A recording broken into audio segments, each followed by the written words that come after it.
Assalamualaikum warahmatullahi wabarakatuh. Selamat pagi anak-anakku, bagaimana kabarnya hari ini? Semoga kita semua dalam keadaan sehat walafiat. Alhamdulillah hari ini kita bisa bertemu kembali dalam pelajaran PPKN. Nah, sebelum kita mulai, marilah kita membaca doa terlebih dahulu sesuai dengan agama dan kepercayaan kita masing-masing. Berdoa dimulai. Selesai. Anak-anakku, pada pertemuan kali ini kita akan mempelajari bab 3, yaitu tentang perumusan dan pengesahan Undang-Undang Dasar Negara Republik Indonesia tahun 1945. Konstitusi dalam bahasa Inggris Constitution, dalam bahasa Belanda Constitutie, dalam bahasa Jerman Constitution, dan dalam bahasa Latin Constitutio, yang berarti undang-undang dasar atau hukum dasar. Konstitusi terbagi menjadi dua, yaitu konstitusi tertulis dan konstitusi tidak tertulis. Konstitusi tertulis adalah aturan-aturan pokok dasar negara, bangunan negara, dan tata negara yang mengatur perikehidupan satu bangsa di dalam persekutuan hukum negara. Sedangkan konstitusi tidak tertulis disebut juga konvensi, yaitu kebiasaan ketatanegaraan yang sering timbul dalam sebuah negara. Konstitusi adalah hukum dasar yang dijadikan pegangan dalam penyelenggaraan pemerintahan negara. Konstitusi tidak ditetapkan oleh lembaga legislatif biasa, tetapi oleh badan khusus dan lebih tinggi kedudukannya. Pada tanggal 14 Juli 1945, BPUPKI mengadakan sidang dengan agenda pembicaraan tentang pernyataan kemerdekaan. Pada sidang tanggal 15 Juli 1945 dilanjutkan dengan acara pembahasan rancangan Undang-Undang Dasar.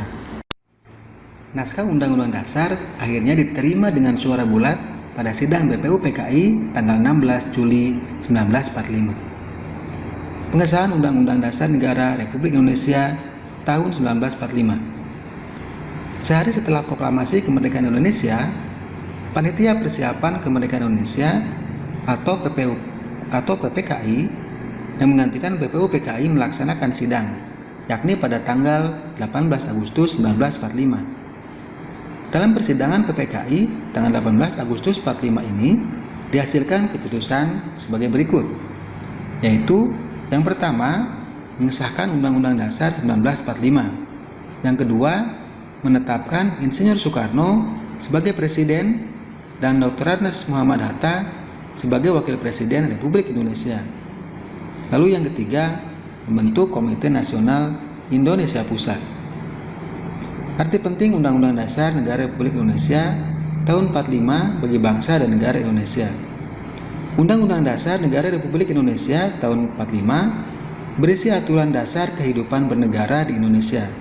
Kedudukannya sebagai hukum yang paling tinggi dan fundamental sifatnya karena merupakan sumber legitimasi atau landasan bentuk-bentuk peraturan perundang-undangan di bawahnya.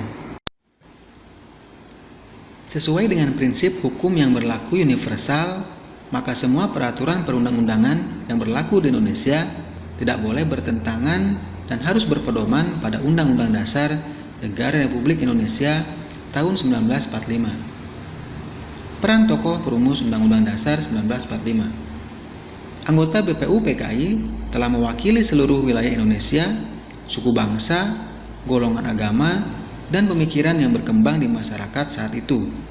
Ada dua paham utama yang dimiliki pendiri negara dalam sidang BPUPKI, yaitu nasionalisme dan agama. BPUPKI melaksanakan sidang dengan semangat kebersamaan dan mengutamakan musyawarah dan mufakat. Dalam persidangan PPKI, para tokoh pendiri negara memperlihatkan kecerdasan, kecermatan, ketelitian, tanggung jawab, rasa kekeluargaan, toleransi, dan penuh dengan pemufakatan dalam setiap pengambilan keputusan. Sikap patriotisme dan rasa kebangsaan antara lain dapat diketahui dalam pandangan dan pemikiran mereka yang tidak mau berkompromi dengan penjajahan dan bangga sebagai bangsa yang baru merdeka. Demikianlah anak-anakku, pembelajaran kita tentang perumusan dan pengesahan Undang-Undang Dasar Negara Republik Indonesia tahun 1945. Semoga kita semua dapat memahaminya dengan baik. Terima kasih atas perhatiannya. Assalamualaikum warahmatullahi wabarakatuh.